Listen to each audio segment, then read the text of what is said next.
What do you expect to see at the International Film Festival? Well, one expects to see what one doesn't get to see otherwise. You see, we generally get to see Hollywood movies in the theaters or on the video or LD. But unfortunately, in spite of video and LD, we are still deprived of continental cinema. And I hope to see a lot of films. Have you been to Indian festivals before? Do you remember any festivals? What films you might have seen? What did you learn or not learn? I've seen obviously a lot of festivals because I am in film industry since almost 23 years. And one can talk of a lot of films, but the film that came to my mind immediately that I had seen in perhaps in 1976 in Delhi festival. It was a Japanese film, Mon and Oni. It was about a brother and a sister. And I have never seen a story with this kind of complex relationship between a brother and sister. It was very interesting and very human. Do you think our film writers go to festivals to copy ideas, to copy stories? I don't think so. I don't know. That's not fair at all. And you can't put these kind of allegations, blanket allegations.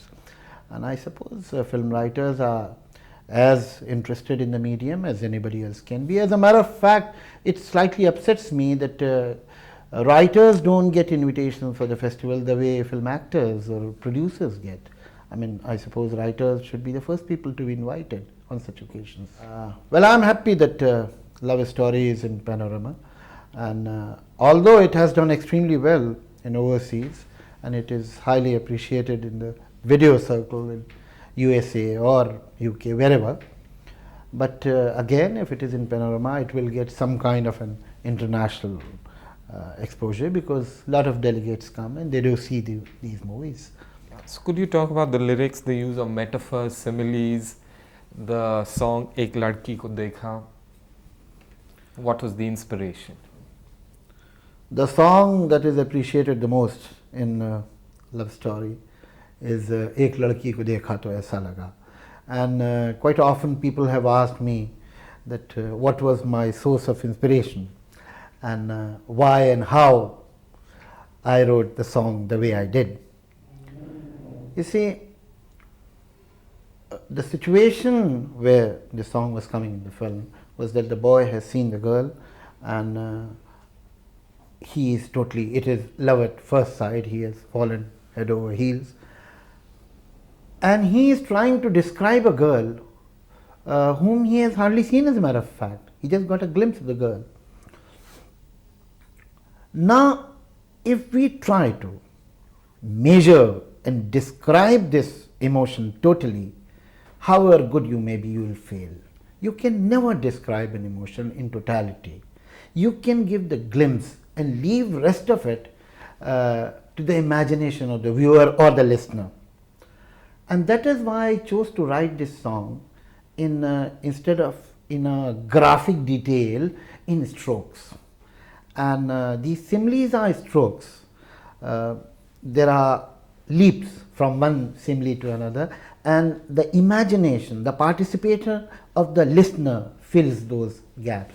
And perhaps that's why that song is so effective, because the listener participates in it. How did you work with R.D. Burman, the late R.D. Burman? If you could include the late R.D. Burman in your answer and say how you worked with him on this music score. When I think of R.D. Burman, I mean, if I put it very mildly, if I make an understatement, I'll say that he was a genius. And I mean, when people die, you tend to be very kind to them and you give them compliments. But in R.D. Burman's case, it is not at all a compliment, it is just a piece of information that he was a genius. And whatever he could do, as a matter of fact, though he has left a mark on his Hindi film music, but I suppose this is the least he could do. There was so much left in the man. There's so much he could do, because whatever he has done without any effort. The tune of Ek लड़की को देखा तो ऐसा लगा, or the tune of कुछ ना कहो कुछ भी ना कहो, or before that I have worked with him in Sagar, the tune of that film, or in Gardish. I have seen him many times. He used to make these tunes in 5 to 10 minutes. He had made the tune of Ek Ladki Ko Dekha perhaps in 5 or 6 minutes. It used to come so easily to him. That man really used to breathe music. And there was so much of music left in him. And it's a pity that, as a matter of fact, there was some kind of a revival of his spirit and his intentions and his effort. And he died at a very wrong moment. Between your imagination of the song as you write and the way it is picturized, was there a gap in case of Love Story, or was it better than what you thought?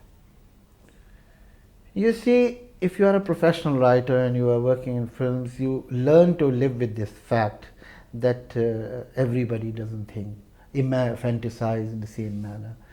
So you learn to live with the substitute of your imagination or your fantasy. And if it is good enough, if it is somewhere near, you are fortunate. So which was the best picturized song according to you? I think Kuch Na Kaho, Kuch Bhi Na Kaho, sung by Anil on the screen, was an extremely well picturized song. Why? Now, why it was a well picturized song, Kuch Na Kaho, Kuch Bhi Na Kaho, it's not very easy to answer, because I mean, if I say that aesthetically it was beautiful, the question that arises is what is aesthetically beautiful? There are certain things which you like. I mean, why do you like a flower? It appeals to your senses. And that song, the way it is picturized, appealed to my senses. Okay, so finally, what do you expect to see and do at this festival? Do you have time to be there? Well, I'll quote Faiz Ahmad Faiz, और भी गम है ज़माने में मोहब्बत के सिवा. So there are other problems, other appointments and other priorities also. But at the same time, I'll try to find as much time as possible to see as many films as possible. Thank you.